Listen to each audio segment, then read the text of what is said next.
Alléluia, alléluia. Ya solo na tondi nzambe pona ngolu na ye ndenga sali etenga na mona mukolo lelo.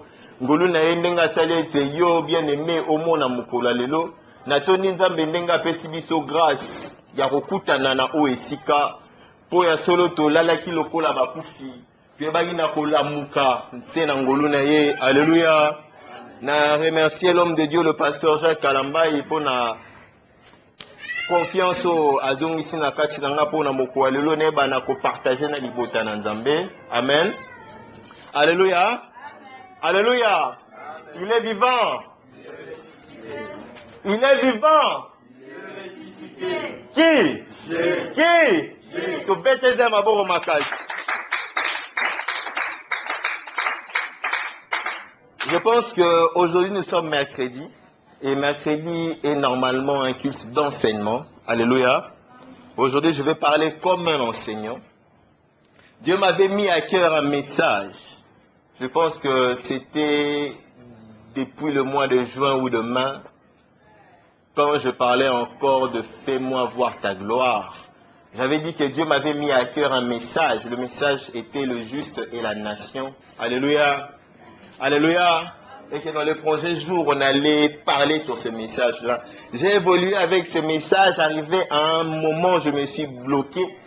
Et quand j'entre auprès du Seigneur pour que Dieu me donne le reste, j'avais en moi le sentiment que je devais d'abord donner ce que j'avais reçu auprès du Seigneur avant que Dieu ne puisse m'ajouter ce qu'il y a à ajouter. Amen. Amen. Ceux qui reçoivent les inspirations auprès du Seigneur comprennent ce que je suis en train de dire. Que des fois le message que nous donnons, Dieu nous le donne au préalable avant que nous puissions être programmés. Et des fois le message que Dieu nous le donne par la suite. Mais ce message, Dieu m'avait inspiré cela. Dieu m'a détaillé cela. Et je sais ce que je dois déjà prévoir pour écrire. Mais malheureusement, Dieu n'a pas ouvert ce message-là. Et à chaque fois que j'entrais auprès du Seigneur, le Seigneur me disait, je t'ai donné un message que tu retiens encore. Dispense d'abord ce message-là avant que je ne puisse ajouter. Alléluia. Alléluia. Alors je me suis dit, Seigneur, je vais essayer de dispenser ce message le mercredi. Je vais commencer ce mercredi-ci. Et si Dieu le veut, on pourra continuer par la suite. Comme je le dis, le thème de mon message, c'est le juste et la nation. Alléluia. Il sera intéressant que les gens puissent écrire, mais bon, Dieu pourvoira. Pour la lumière, pour le courant, Dieu pourra pourvoir. Le juste et la nation. Le thème que nous allons développer ce soir, c'est Job le juste. Alléluia. Alléluia. Alléluia. Nous allons lire dans Job chapitre 1, à partir du verset 1 jusqu'au verset 7. Nous allons essayer de voir par rapport à la vie de Job, qu'est-ce que Dieu peut nous enseigner par rapport au juste, par rapport à l'attitude d'un juste.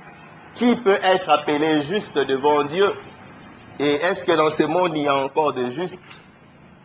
Job chapitre 1, verset 1, nous lisons au nom du Seigneur.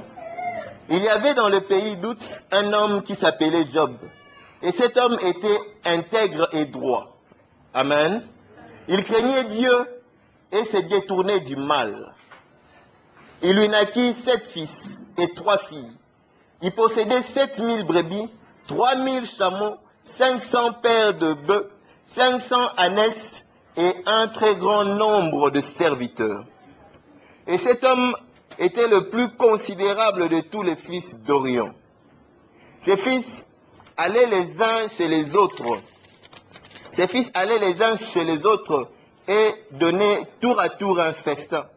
Ils invitaient leurs 3 sœurs et à manger et à boire avec eux. Amen.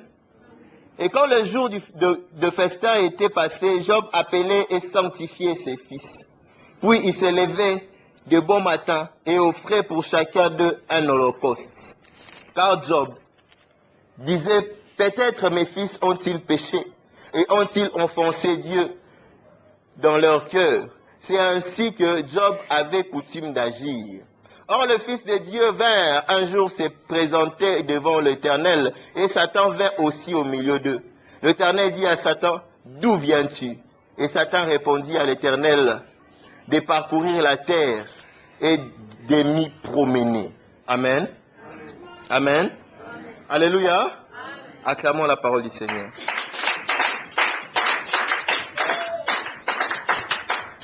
Aujourd'hui, nous allons juste amorcer cet enseignement du juste et la nation. Et même de ce premier point que nous abordons aujourd'hui, du job le juste, nous n'allons pas le terminer aujourd'hui. Mais nous allons essayer de développer toute cette partie-là que j'ai essayé de brosser dans ma lecture. Alléluia. Nous voyons ici l'histoire de Job. Job était un homme parmi plusieurs autres hommes de son époque qui s'était démarqué en une chose. La Bible dit que Job était intègre et droit et il fuyait le mal. Alléluia. Il était intègre, droit et fuyait le mal. Job faisait exception dans son époque de par sa droiture et de par son intégrité, de par son comportement et de par ses us et coutumes. Job ne se confondait pas avec ceux de son époque.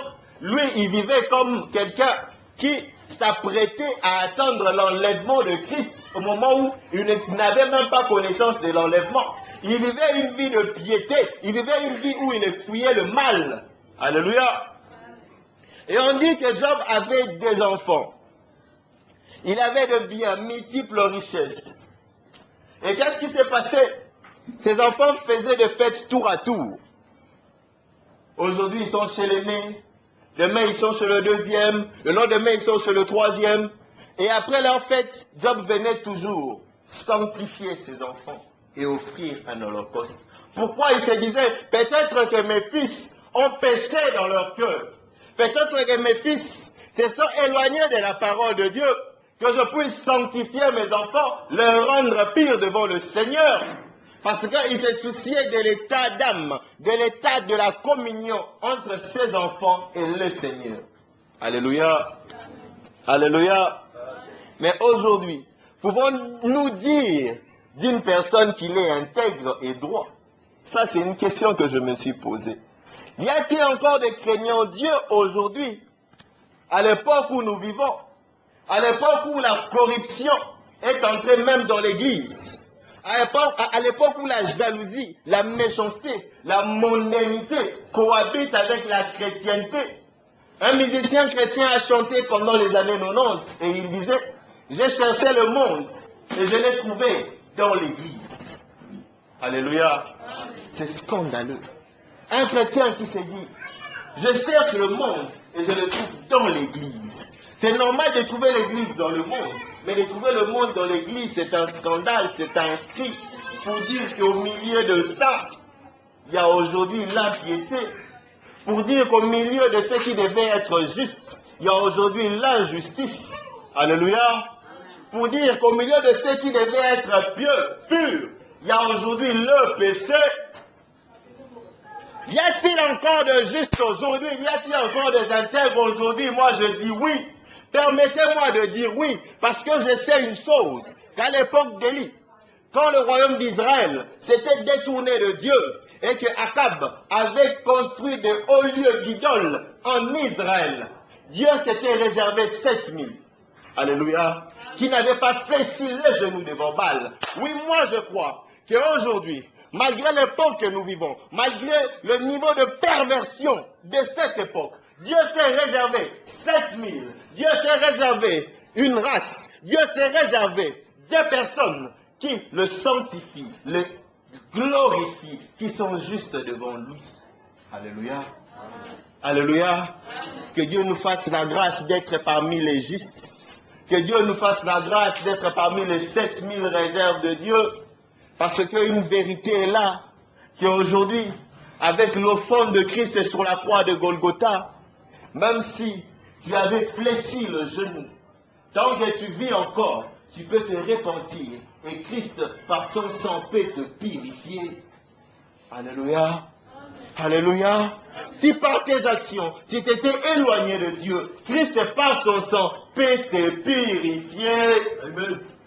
C'est la grâce que nous avons dans notre époque. C'est la grâce que nous avons aujourd'hui. Alléluia. Alléluia.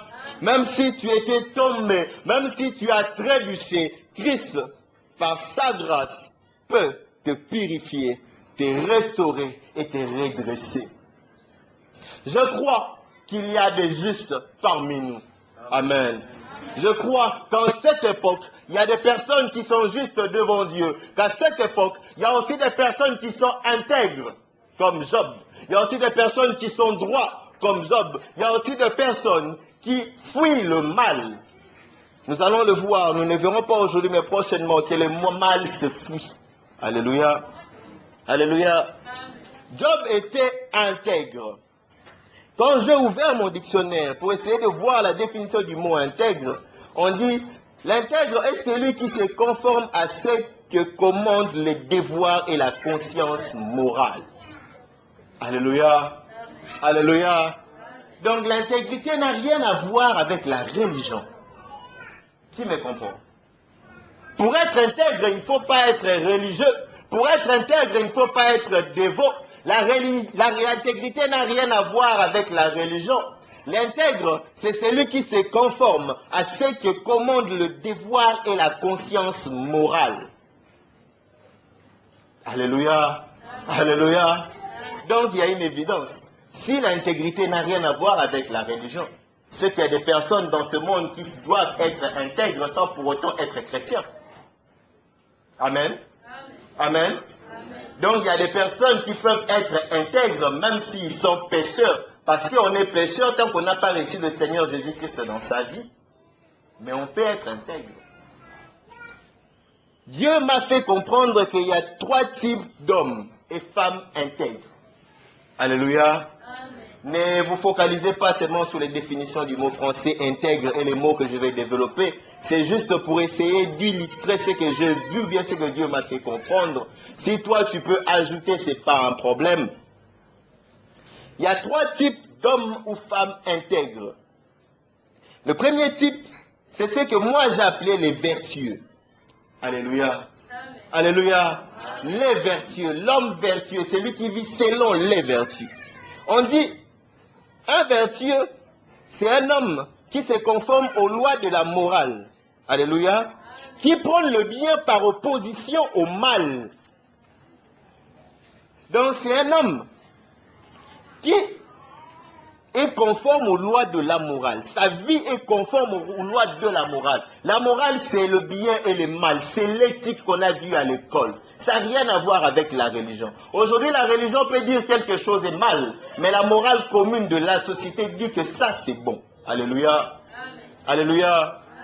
Telle religion peut dire que ça, c'est mal, mais une autre religion peut dire que ça, c'est bon. Donc, vous allez voir que le vertueux, ce n'est pas par rapport à la religion chrétienne, ce n'est pas par rapport au christianisme qu'on est vertueux, mais c'est par rapport à la morale. Parce que tout le monde sait que tuer quelqu'un, c'est un mal.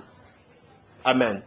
Tout le monde sait que prendre ce qui est à autrui est un mal. Alléluia. Tout le monde sait que calomnier son frère, c'est un mal. Ça, c'est la morale, c'est l'éthique. Il ne faut pas être chrétien pour respecter ces éthiques-là. Donc, les vertueux est caractérisé par la grandeur d'âme. C'est ce que moi j'ai dit, un bon par excellence. Alléluia. Il ne supporte pas l'injustice. Il est homme. Il est païen. Il vit dans le péché. C'est un criminel devant Dieu, pas devant le monde. Alléluia.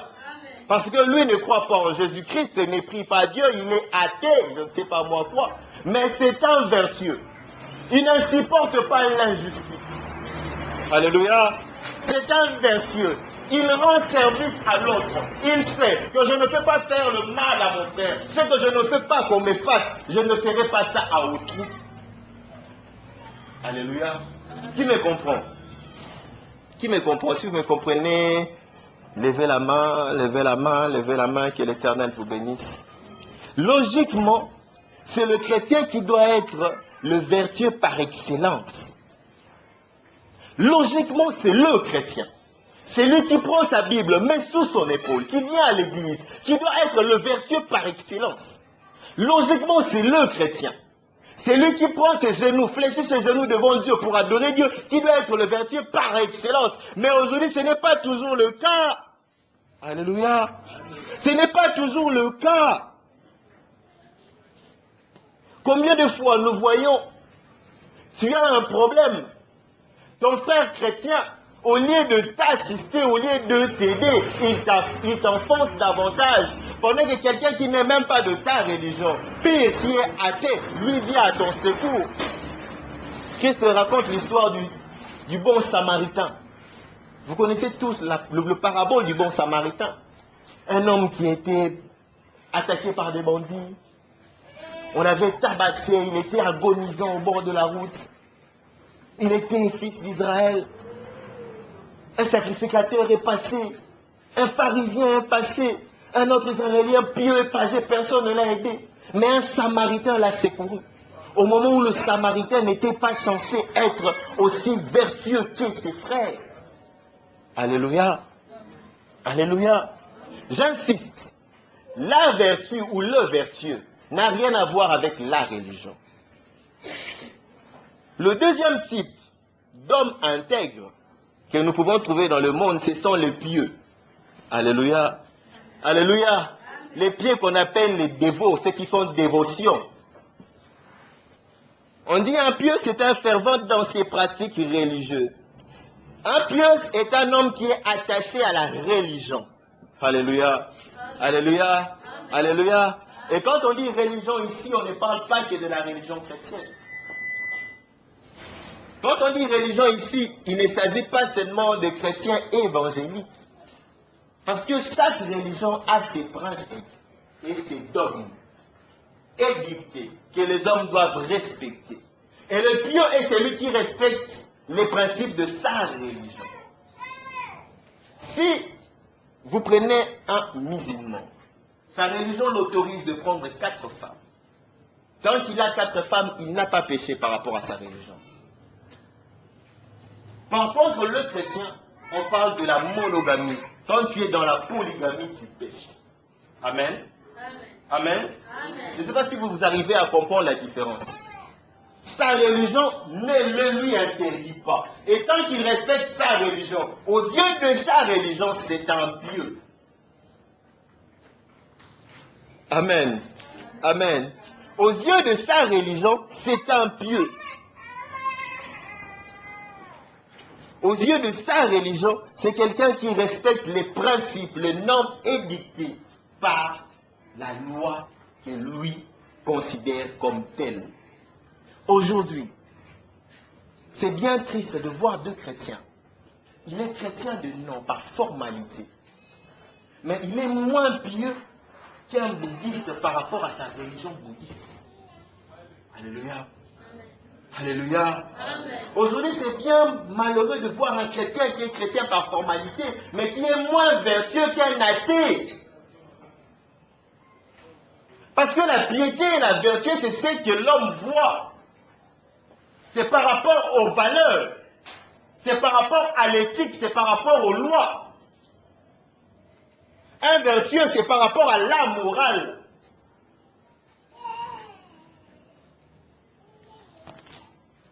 C'est que nous devons respecter.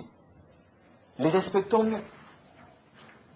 C'est que nous devons vénérer. C'est que nous devons sanctifier. C'est que nous devons fuir. Est-ce que nous faisons autant? Quand j'ai pensé à ce message, Dieu m'a montré l'exemple des moines bouddhistes. Alléluia. Amen. Ceux qui connaissent les moines bouddhistes savent que ce sont des personnes qui s'isolent des autres. Ils vivent dans des temples, isolés des autres. Les autres viennent les voir pour prier avec eux. Mais ils s'efforcent à vivre une vie de piété. Ils s'efforcent à éliminer le mal, tout ce qui est mal. Ils se battent même pour enlever le mal dans leur tête. Alléluia. Pour ne pas penser le mal. Pour ne pas méditer le mal. Ils se battent pour ça. Imaginez-vous quelqu'un qui se bat pour être pieux, même dans ses pensées. Ses pensées les plus secrètes. Il veut que même ses pensées puissent être purifiées. J'ai discuté avec un collègue au boulot. par rapport à ces messages, je discutais juste avec un collègue, en discutant avec lui, je lui dis une chose. C'est bien triste aujourd'hui de voir des chrétiens. Il conçoit le mal dans son esprit. Alléluia. Il conçoit le mal dans son esprit. Mais comme il n'a pas fait ce mal-là, il dit merci Seigneur parce que je n'ai pas mal agi. J'ai mal réfléchi, oui. J'ai conçu le mal, mais je n'ai pas mal agi. Merci Seigneur. Alléluia. Amen. Or, la Bible dit une chose. C'est lui qui pense le mal à son frère et comme l'avoir tué. Alléluia. Regardez une femme d'autrui avec de mauvaises intentions, c'est comme avoir fait l'adultère avec lui. C'est ce que dit la Bible. Mais aujourd'hui, il est tellement facile aux chrétiens de faire le mal. Il est tellement facile aux chrétiens de tomber dans l'iniquité que quand on se dit que du moins ça s'est limité juste dans ma tête. Merci Seigneur. Alléluia. Parce qu'on sait que le faire c'est facile. Mais un vrai chrétien, même y penser, c'est déjà un péché. Alléluia. Même y penser, c'est déjà un péché.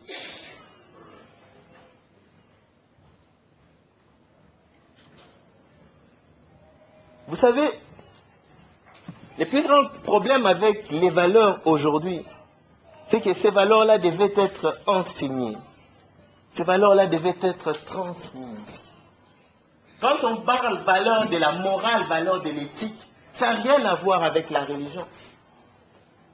J'ai discuté avec un ami, un collègue du service, parce qu'il faut discuter des fois avec les autres, Dieu peut vous parler à travers d'autres personnes.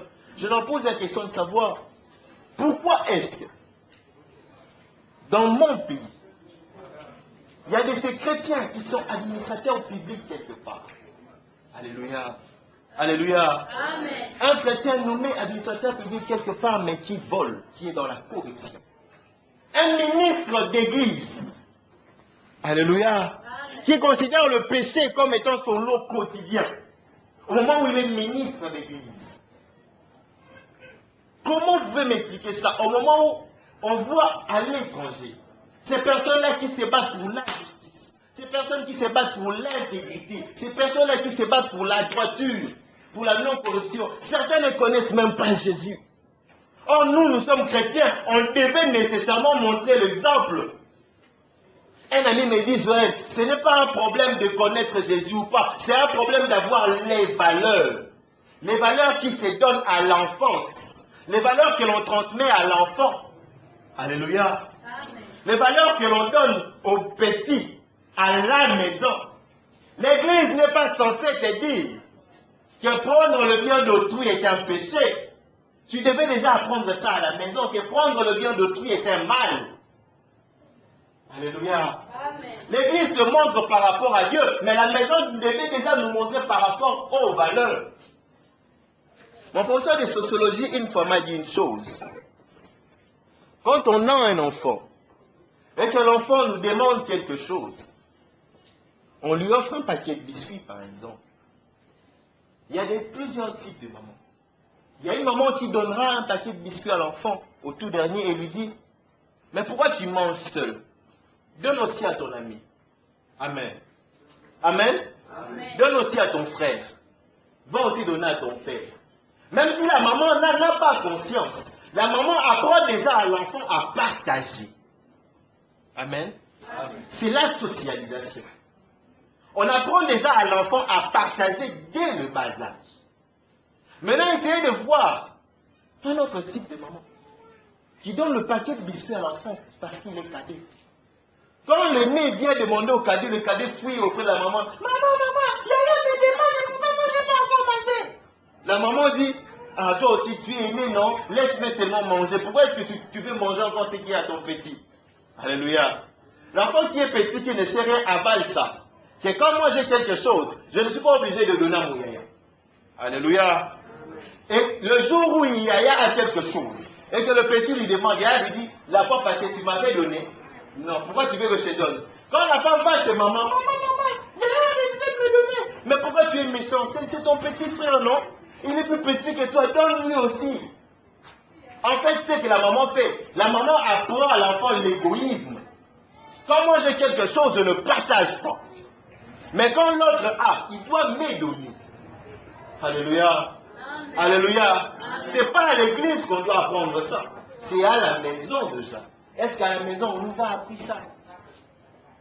Est-ce qu'à la maison, on nous a donné ces valeurs-là? Il y a 3 valeurs principales que je voudrais développer ici, dans ce message. Le premier, c'est le respect du bien d'autrui. Alléluia. Amen. Le respect du bien d'autrui. Ce n'est pas parce que tu es chrétien que tous les avoirs du monde t'appartiennent. Parce que Dieu est le roi des rois. Parce que Dieu a créé le ciel et la terre et que tu es son fils. Que tout ce qui existe dans le monde t'appartient parce que tu adores Dieu. Non. Tu dois respecter le bien d'autrui. Ce qui est autrui, je ne prends pas. Ce qui est autrui, je ne touche pas. Au cas contraire, ça s'appelle du vol. Alléluia. Alléluia. Amen. Alléluia. Amen. Et ça, les Blancs apprennent ça à leurs enfants. Dès le bas âge. On voit ça dans des films. Ils apprennent à leurs enfants à se contenter de ce qu'ils ont. Et ne pas prendre ce qu'il y a autrui. Mais qui enseigne l'Africain à son enfant? Moi, dans mon côté, alléluia. Donc les autres ne valent rien pour toi, par rapport à toi. Prends. Tu héberges les enfants de ton cousin, tu héberges les enfants de ton frère, et tu demandes à tes enfants de prendre ce qu'il y a eux. Alléluia. C'est ma maison. Le respect du bien d'autrui. Si déjà à la maison, on n'apprend pas à l'enfant de ne pas toucher ce qui appartient à l'autre. Sachez-vous une chose, que l'enfant quand il sera grand, il se dira que ce qui est à l'autre aussi, je peux le prendre, je peux le ravir. Alléluia. Et quand on lui donnera une parcelle de responsabilité, il fera une chose. Lorsque les salaires vont sortir, il prendra aussi les salaires de ses collègues, il mettra dans sa poche. Amen. Merci Seigneur.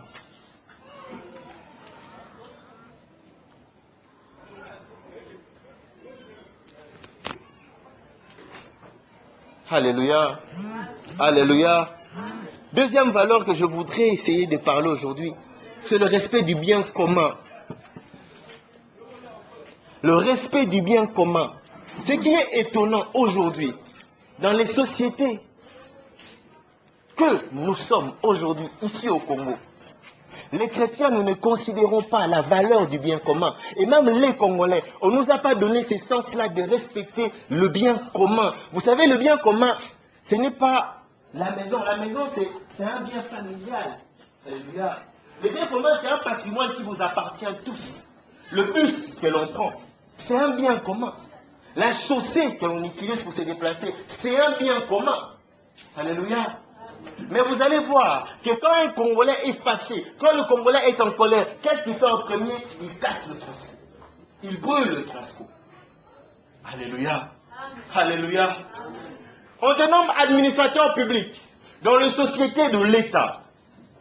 C'est un bien commun. Les avoirs, la caisse ne t'appartient pas. Respecte le bien commun.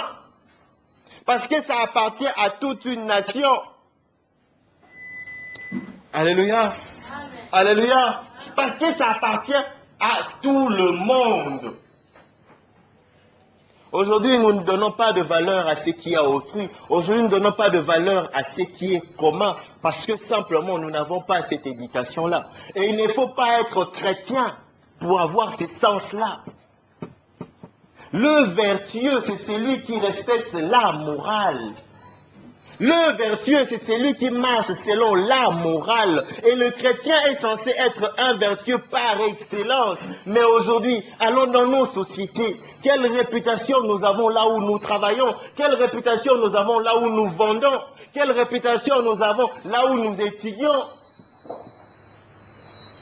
L'élève qui prend son stylo et commence à détruire les bancs de l'école. Alléluia. Est-il vertueux, même s'il est chrétien? Parce qu'il est fatigué.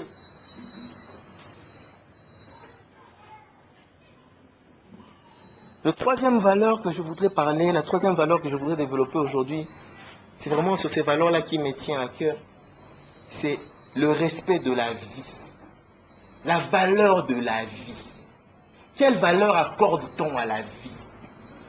Vous savez, c'est bien triste de voir dans les églises aujourd'hui des serviteurs de Dieu être empoisonnés. Alléluia. Alléluia. Les serviteurs de Dieu qui ont peur de prendre de l'eau, qui ont peur de se saluer entre eux, qui ont peur d'un micro que l'on donne par quelqu'un qui ne lui apporte pas ces micros-là. Habituellement, si c'est quelqu'un d'autre qui amène le micro, l'homme de Dieu est mal à l'aise parce qu'il a peur d'être empoisonné. Quelle valeur nous, chrétiens, donnons-nous à la vie? Quelle valeur accorde-t-on à la vie?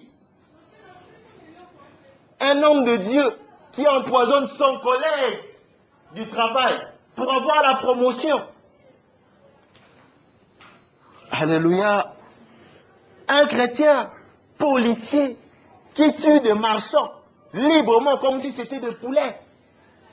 Sans conscience, sans remords. Quelle valeur accorde-t-on à la vie aujourd'hui? La vie pour laquelle Christ est mort sur la croix de Golgotha. Christ est mort pour tout le monde. Quel poids accorde-t-on à la vie? Vous savez, en faisant cette analyse, j'ai été scandalisé. En France, il n'y a pas si longtemps que ça, on a condamné un homme pour 6 mois de prison parce qu'il avait tabassé son chien. Alléluia. Il a maltraité son chien. Les voisins l'ont dénoncé. On l'a condamné à 6 mois d'emprisonnement. Alléluia. Alléluia. J'essaie un peu de voir la scène ici au Congo, à Kinshasa. On vient arrêter quelqu'un parce qu'il a tapé son chien. Amen. Alléluia. C'est inconcevable. C'est inconcevable. Mais vous allez voir librement. Quelqu'un tamponner une autre personne et partir sans se soucier de la personne. Pire, quand on l'arrête, il est le fils d'eux, il est l'enfant d'eux, il est le collègue d'eux, l'ami d'eux, sans problème. La valeur de la vie. Quelle valeur accorde-t-on à la vie? Quelle valeur tu accordes à la vie? Et pendant presque la même période, juste avant cette condamnation-là en France, dans un pays d'Asie mineure, on a condamné quelqu'un à mort. Condamné à mort. Pourquoi? Parce que simplement au niveau de l'assemblée de prière, le frère avait fait un gaz intestinal. Alléluia. Excusez-moi l'expression, il avait pété. On l'a condamné à mort pour ça. Et le magistrat a dit une chose. Pour être clément, le magistrat l'a permis de choisir la sentence qu'il voulait. Être lapidé ou décapité. Parce qu'il a pété à l'église. Le magistrat se dit, je suis clément, je te laisse choisir. Et la foule a crié. Non, il fallait nous laisser le lapider. Donc pour eux, la vie humaine n'a pas de valeur. Cet homme-là ne vaut rien. Au moins pour le blanc. Parce que quelqu'un a maltraité un chien. Amen. Parce qu'il a maltraité un chien. Il a été condamné à 6 ans. Mais eux tuent facilement un homme. Pourquoi? Parce que dans l'assemblée, il avait fait un gars intestinal. Combien sont ces personnes qui meurent aujourd'hui dans notre pays? Les chrétiens ne disent rien. Combien sont ces personnes qui aujourd'hui sont en train de mourir dans les hôpitaux parce que simplement ils manquent de l'argent pour se faire soigner? Les chrétiens ne disent rien. Et quand ils vont dans ces hôpitaux-là pour amener des dons, pour faire des donations, c'est sous des acclamations, sous des trompettes pour que tout le monde puisse voir qu'ils font des dons. Quelle valeur accorde-t-on à la vie? Quelle valeur accordons-nous à la vie? Quel respect avons-nous pour le bien d'autrui, pour le bien commun? Nous sommes aujourd'hui des chrétiens de formalité, excusez-moi, par rapport à plusieurs païens qui respectent la vie humaine, qui respectent les valeurs, qui respectent le bien d'autrui. Je voudrais partager avec vous un verset. C'est dans 2 Romains chapitre 2 verset 14 à 16. La Bible dit, quand les païens qui n'ont point la loi font naturellement ce que prescrit la loi, ils sont eux qui n'ont point la loi, une loi pour eux-mêmes, Verset 15. Il montre que l'œuvre de la loi est écrite dans leur cœur, leur conscience en rendant témoignage et leur pensée s'accusant ou se défendant tour à tour. C'est ce qui paraîtra au jour où, selon mon évangile, Dieu jugera par Jésus-Christ les actions secrètes des hommes. Alléluia. Je me suis posé la question de savoir, ces personnes-là que nous disons parce qu'ils sont athées, ils iront en enfer. Parce qu'ils ne sont pas chrétiens, ils iront en enfer. Mais qui sont plus intègres que nous. Parce que simplement la loi de Dieu est écrite dans leur cœur. Amen. Iront-ils réellement en enfer? Je ne sais pas le dire. Et je ne pourrais même pas le dire, mais je sais seulement une chose. Que ici la Bible dit clairement qu'ils seront jugés selon leurs œuvres. Parce que quand ils commettent des œuvres, la loi de Dieu est marquée dans leur cœur. Simple point d'interrogation. Vous avez deux personnes qui travaillent dans une société quelconque. Je ne veux pas aller loin parce qu'ici il n'y a pas de député, ici il n'y a pas de bourgmestre, ici il n'y a pas d'administrateur public. On prend l'exemple de frère H par exemple. Il crée sa boutique et il prend deux frères. Le frère le père, excuse-moi, il prend le frère le père et le frère Kingani. Le frère Kingani est un non-chrétien. Alléluia. Qu'il soit des Kiboudia Congo, qu'il soit des Mouene, qu'il soit de je ne sais où, mais c'est un non-chrétien. Il le met dans la boutique pour vendre. Amen. Celui qui est non-chrétien ne vole pas dans la boutique. Mais frère le père qui est chrétien, modérateur à l'église, vole dans la boutique. Alléluia. Alléluia. Comment vous appréciez ça? Vous direz que parce qu'il est chrétien, il ira en ciel, parce que celui-là est un non-chrétien, il ira en enfer. Alléluia. Alléluia. Alléluia. Aujourd'hui, dans la vie que nous vivons aujourd'hui, la vie que nous menons aujourd'hui, nous devons vraiment être prudents, nous devons vraiment être sages. Parce que la loi de Dieu est écrite dans nos cœurs. Nous tous, nous savons ce qui est bien et ce qui est mal. Certes, pour plusieurs personnes, il y a beaucoup de choses qu'on ne leur a pas appris à la maison. Mais ceux qui sont mamans, ceux qui sont parents aujourd'hui, essayons de socialiser nos enfants selon la morale. Leur apprendre le respect du bien commun, le respect du bien d'autrui et surtout la valeur de la vie. Amen. La valeur de la vie, c'est important. Est-ce que vous vous imaginez que ces Européens-là que nous traitons d'homosexuels, que nous traitons d'athées, de non-croyants, imposent nos pays à enlever la peine de mort? Pourquoi? Parce que pour eux, la valeur de la vie d'une personne est importante. Amen. Mais pour nous aujourd'hui, quelqu'un peut mourir devant toi, tu passes, tu ne te soucies même pas. Je me souviens une fois, j'étais étudiant, j'allais à l'université. Et en marchant, je vois quelqu'un allongé par terre. Je ne sais pas s'il agonisait, je n'ai pas compris. Tout le monde passait. Je me suis senti interpellé. Je viens, je lui dis, qu'est-ce qui se passe? En fait, il avait juste faim. Il avait juste faim. Alléluia. Alléluia. Il avait juste faim.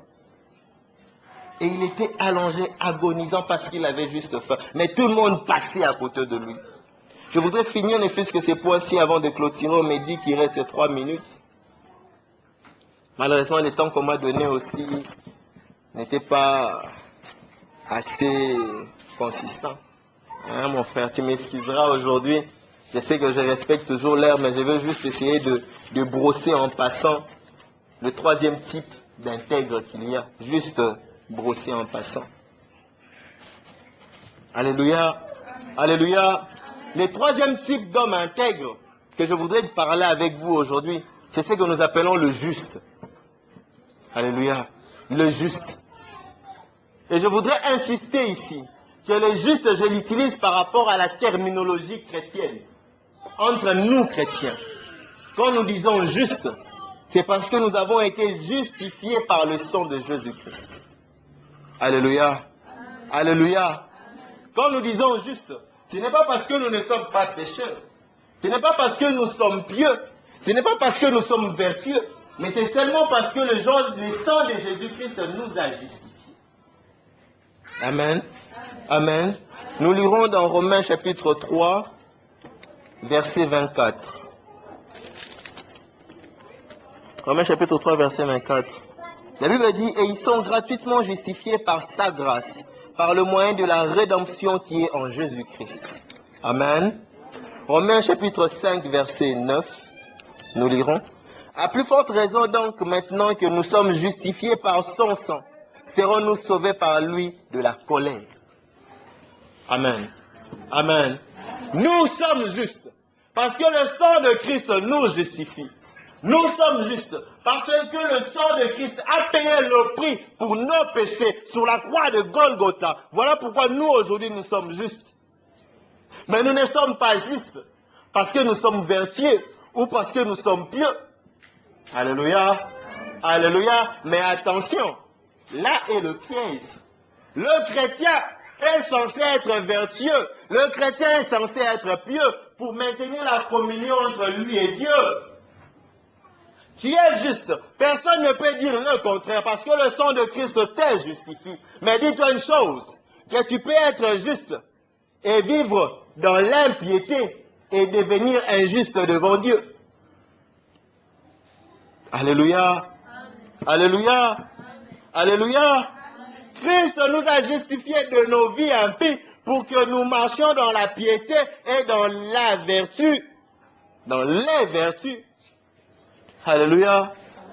Christ est mort sur la croix pour que nous qui étions impies, nous qui vivions dans le péché, nous qui dérobions ce qui était à autrui, nous qui ne respections pas le bien commun, nous qui ne respections pas la valeur de la vie, nous puissions être justifiés et vivre aujourd'hui une vie d'intègre comme Job. Alléluia. Alléluia. Nous sommes appelés à être intègres comme Job. Nous ne sommes pas appelés à être chrétiens de nom. Tu es chrétien, mais là où tu travailles, tu es la première personne à être corrompu. Tu es la première personne à créer des environnements de corruption. Tu es chrétien, mais dans la famille où tu vis, tu es la première personne à prendre ce qui est à tes frères parce que c'est toi l'aîné. Tu es chrétien, mais parce que tu es en colère, tu détruis l'hôpital, tu détruis le bus. Non, c'est pas chrétien. Ne soyons pas chrétiens de formalité. Alléluia. Soyons intègres comme l'était Job. C'est pour ça que nous avons été appelés. C'est pour ça que Christ nous a justifiés. Nous ne pouvons pas être moins justifiables, bien moins présentables devant Jésus-Christ qu'un athée, qu'un mondain. Vous savez, ma tante avait perdu son travail. La grande soeur de maman avait perdu son travail. Elle a trouvé un autre travail. Je suis en train d'atterrir, ne t'inquiète pas mon frère. Elle a trouvé un autre travail. Et ce travail-là, c'était un Camerounais qui était venu l'implanter au Congo. Et le Camerounais était associé à un Congolais. Alléluia. Je me tais de citer le nom parce que quand on cite le nom, on voit directement le tribut de ce Congolais-là. Et quand les Camerounais étaient sur place, leur salaire sortait de façon ponctuelle. Et il est payé avec des primes. Amen. Quand le Camerounais prend son congé, et que le Congolais, malgré qu'il était associé, qui était son second, prend la relève, les salaires commencent à sortir avec des stages. Et les primes disparaissent. Et quand le Camerounais revient, le Congolais lui dit, le Congolais, il ne faut pas bien les payer. Amen. Parce que quand il paye bien le Congolais, il ne va pas bien faire son travail. Nous attendons tout ça à la cité. Ça, c'est la nature du Congolais. Un véreux, même s'il a la Bible au niveau de sa main, un véreux, il va se dire que le Congolais, il ne faut pas bien le payer. Quand il le paye bien, il ne fera pas bien son travail. Nous sommes tous là. Ceux qui ont eu à travailler savent que quand tu travailles quelque part, on te paye très bien quand tu es Congolais, tu n'es pas pour garder ce job-là. Amen. Amen. Mais qui aujourd'hui n'a jamais entendu dire ça? J'ai un ami qui me raconte l'histoire, me dit, ce sont les Sud-Africains qui étaient venus, ils ont implanté une société ici, société d'exportation, et ils vendaient. Les agents étaient payés $1000, 1500, 1400, 1300. Après un temps, ils ont signé un contrat de partenariat avec des Congolais. En fait, ces Congolais sont des Libanais, mais ils sont Congolais. Amen. Ils signent ce partenariat avec ces Congolais et c'est parti. Quand ces Congolais-là prennent le règne, première chose qu'ils font, ils résilient tous les contrats d'Irène déterminés. Tous Tout le monde, CDD, journalier. Alléluia. Pour le même travail que tu faisais, on te payait 1500 $. Salaire va revenir à la fin, 500 $. Tu veux, tu restes, tu ne veux pas, tu pars. Pourquoi il y a plusieurs sommeurs? Alléluia. Le respect de l'autre. Le respect de l'autre. Quelle valeur accordons-nous à l'autre? Pire, même des chrétiens. Même des chrétiens. Nous vivons dans ça et nous cultivons cela. Nous avons normalisé cela. L'injustice est établie aujourd'hui dans notre société comme étant valeur. Alléluia. Alléluia. Soyons de chrétiens intègres comme Job. Soyons intègres comme Job. Je pense que je vais m'arrêter là ce soir. Alléluia. Je pense que je vais m'arrêter là ce soir. Nous allons